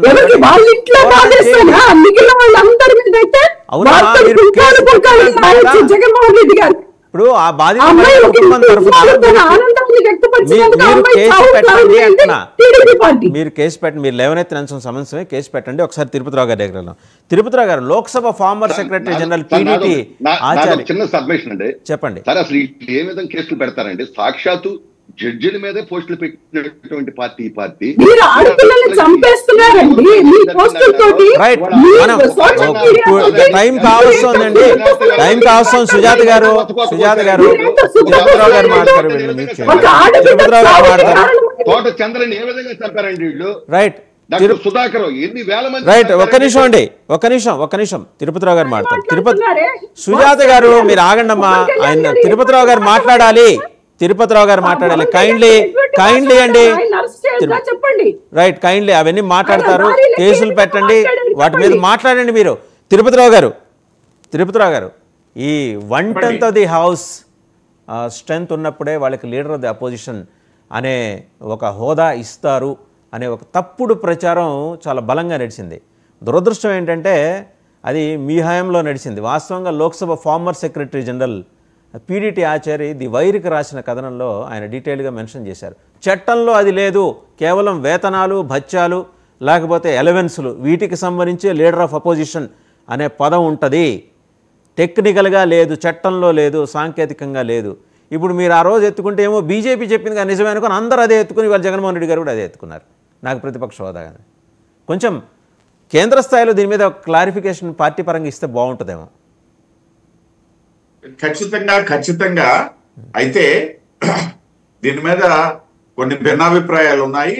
రాజ్యాంగంలో ఉంది, ఖచ్చితంగా ఆ ఫిగర్ లేకపోతే ప్రతిపక్ష హోదా రాదు అనేది కూడా ఉంది. కొంత చర్చ జరగాలి. అయితే ప్రస్తుతం మన చర్చకి నేను ఒక్క విషయం, టైం లేదు కాబట్టి, సోదరి సుజాత గారు తెలివిగా అసలు చర్చ తాలూకా మెయిన్ సబ్జెక్ట్ ని మీ నోరు కూడా పోయించి డైవర్ట్ చేసేశారు. మనం మాట్లాడుకుంటున్నది ప్రభుత్వాన్ని విమర్శించొద్దని వాళ్ళకి ఎవరికి చెప్పట్లా, ప్రభుత్వాన్ని విమర్శించమనే చెప్తున్నాం. అందులో నేను మొదటే మాట్లాడాను, ప్రభుత్వాలను విమర్శించడంలో ఈ దేశ స్వతంత్ర భారతదేశంలో పెద్ద చరిత్ర ఉన్నటువంటి భారతీయ జనతా పార్టీ వారసుడు నేను చెప్తున్నా. ప్రభుత్వాన్ని విమర్శించడం గురించి కాదు, లేదా ఈ ప్రభుత్వం తప్పులు చేసిన దాని గురించి మాట్లాడడం కాదు. ఇక్కడ ఆవిడ ఏం చెప్తున్నారండి అంటే ఈ అసభ్య పదజాలము, దీనికి సంబంధించి ఇవాళ మనకు ప్రధానమైనటువంటి థీమ్ అనుకుంటాను నేను. ఈ చర్చలో ఆవిడ స్వాతి చౌదరి గారిని అడ్రస్ తీసుకొచ్చారు, మంచిదే, నేను అభినందిస్తా. కానీ ఒక్క విషయం మర్చిపోతున్నారు. స్వాతి చౌదరి వర్సెస్ శ్రీరెడ్డి తీసుకుంటే శ్రీరెడ్డి అని ఆవిడ కొంచెం ఎక్కువ అంటే పబ్లిసిటీ ఉన్నటువంటి వ్యక్తి అని నేను భావిస్తాను. ఏది ఇవాళ కాదు, ఈ బూతు పదాలు వాడింది సంబంధం కాదు, గతం నుండి కూడా.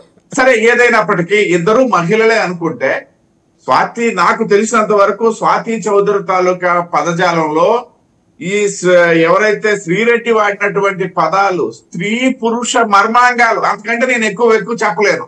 స్త్రీ పురుష మర్మాంగాల తాలూకా పేర్లు వాడకుండా ఈ శ్రీరెడ్డి ఎక్కడైనా ఒక పోస్ట్ ఉందా అంటే ఎక్కడ దొరకదు. విమర్శించండి, విమర్శించకపోతే ఎట్లా? విమర్శలు ఎదుర్కోకపోతే అధికార పక్షం కాదు, విమర్శించకపోతే ప్రతిపక్షం కాదు.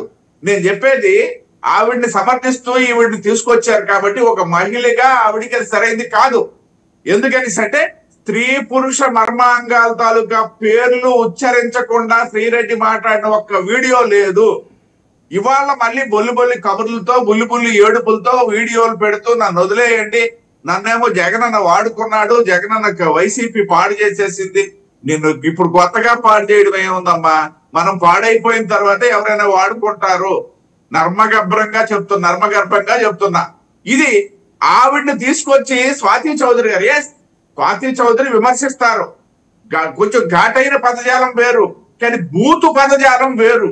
ఈ రెండింటికి తేడా మర్చిపోతే సమాజం మనల్ని క్షమించదు వాసుదేవన్ గారు. నేను ఎందుకు అంటున్నానంటే ఇది నేను ఒక రాజకీయ నాయకుడిగా మాట్లాడట్లా, ఒక రాజకీయ పార్టీ తాలూకు ప్రతినిధిగా నా మీద ఉన్నటువంటి బాధ్యత. సమాజం చెడిపోకూడదు, సమాజం చెడిపోకూడదు. ఇటువంటి మాటలు ఎవరు మాట్లాడినా, ఈవెన్ బుద్ధా వెంకన్న మాట్లాడేటప్పుడు మేము ప్రశ్నించాము, లేకపోతే వల్లభనేని వంశీ మాట్లాడినప్పుడు మేము ప్రశ్నించాము, లేదా ఆయన వీళ్ళకి సంబంధించి వేద మాటలన్నీ మాట్లాడినటువంటి వ్యక్తులు కూడా ప్రశ్నించాం. ఎవరైనా ఒకటే, కానీ ఘాటు పదజాలం వేరు, భూతు పదజాలం వేరు. ఈ రెండింటికి ఉన్నటువంటి మధ్య ఉన్నటువంటి సున్నితమైనటువంటి రేఖని మర్చిపోతే ఖచ్చితంగా సుజాత గారు లాంటి వాళ్ళు కూడా అభాస్ పాలవుతారు. డెఫినెట్ గా మేము చెప్పగలం. రైట్. మస్తాన్ గారు, మీరు కైండ్లీ కంక్లూడ్. ఇందాక ప్రతిపక్ష నేత గురించి సంఖ్యాబలం గురించి అడిగారు. నేను అనేది ఏంటంటే వైసీపీ స్టాండ్ అదే తీసుకుంది. ఇప్పుడు గత 2019 నుంచి 24 మధ్య జగన్మోహన్ రెడ్డి గారు ఇదే విషయాన్ని చంద్రబాబు నాయుడు గారిని కొంత వారం చేసే ధోరణిలో మాట్లాడారు. ఏంటి, ఒక 4గురినో 5గురినో లాగేసుకుంటే మీకు ప్రతిపక్ష హోదా ఉండదు, ఆ సదుపాయాలన్నీ ఉండవు.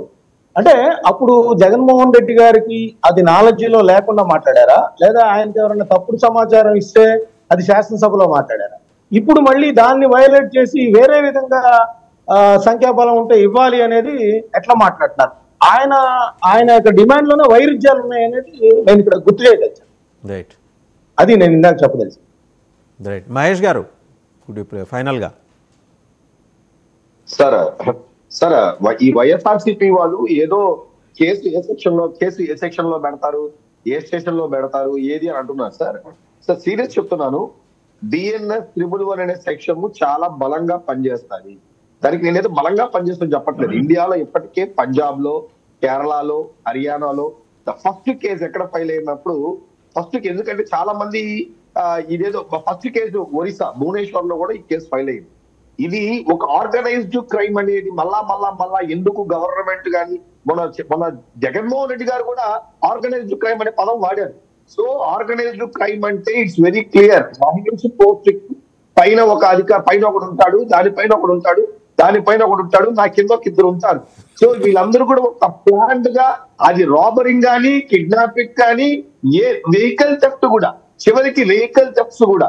సో ఇలాంటి ఏది జరిగినా కానీ వీళ్ళ మీద బలంగా పనిచేసే ఒక డేంజర్ అయినటువంటి ఒక చట్టమే 111 అనేది బిఎన్ఎస్ 111 చట్టం. ఇక్కడ వైఎస్ఆర్సీపీ వాళ్ళు మొత్తం మంది దొరుకుతారు, వైఎస్ఆర్సీపీ వాళ్ళు మొత్తం బ్యాచ్ దొరుకుతుంది. ఎందుకంటే వీళ్ళకి తలా తెలీదు, తోక తెలీదు, వీళ్ళందరూ దొరకపోతారు త్వరలో. దానికి రీజన్ ఏంటంటే వీళ్ళ క్రైమ్ ఆర్గనైజ్డ్. వీళ్ళు సోషల్ డిస్టర్బ్ కార్పొరేషన్ నుంచి డబ్బులు తీసుకొచ్చిన విషయం వాస్తవం. అవినాష్లకు లీడ్ చేసిన విషయం వాస్తవం. మాట్లాడేదానికి అర్థం ఉందా? ఆయన సెక్షన్ చదువుతున్నాడు, మళ్ళీ ఇంకోటి ఏంటో చదువుతున్నాడు. ఆయనకి తలకాయకి ముడి పెట్టినట్టు. మీరు ఆపండి.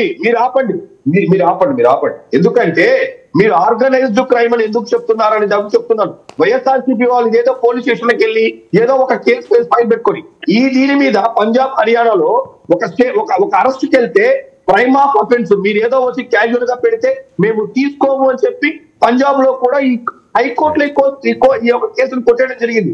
దట్ మీన్స్ ఇది ఆర్గనైజ్డ్ గా ఉండాలని చెప్పేది. వైఎస్ఆర్సీపీ మొత్తం దొరుకుతారు సార్. జగన్మోహన్ రెడ్డి గారు అలా. రైట్ మహేష్ గారు, విల్ కంటిన్యూ దిస్ డిస్కషన్. మనకి సమయం కూడా పూర్తయింది. Thank you very much. Tirupati Rao గారు, మహేష్ గారు, వెంకట్ గురుమూర్తి గారు, మస్తాన్ గారు, సుజాత గారు, అందరికీ ధన్యవాదాలు. సో చూసాం కదా, అరెస్ట్ మీ అంటూ అటు కేటీఆర్, ఇటు జగన్మోహన్ రెడ్డీ గారు ఒక కొత్త ట్రెండ్ సృష్టించే ప్రయత్నం చేస్తున్నారు. మరోపక్క అవినాష్ రెడ్డికి ద్వారములన్నీ మూసుకొని పోవచ్చున్నవి. సో ఆయన shortly is going to approach the deputy chief minister Pavan Kalyan గారని ఒక స్పష్టమైన సమాచారం. అన్నా నన్ను క్షమించు, నేను ఒక అప్రూవర్గా మారిపోతాను ఈ మొత్తం కేసులకి సంబంధించి, నాట్ ఓన్లీ సోషల్ మీడియా, అలాగే వివేకానంద రెడ్డి గారి హత్య కేసుకు సంబంధించి అనే ఒక వర్తమానం అయితే వైసీపీ సర్కిల్స్లోనే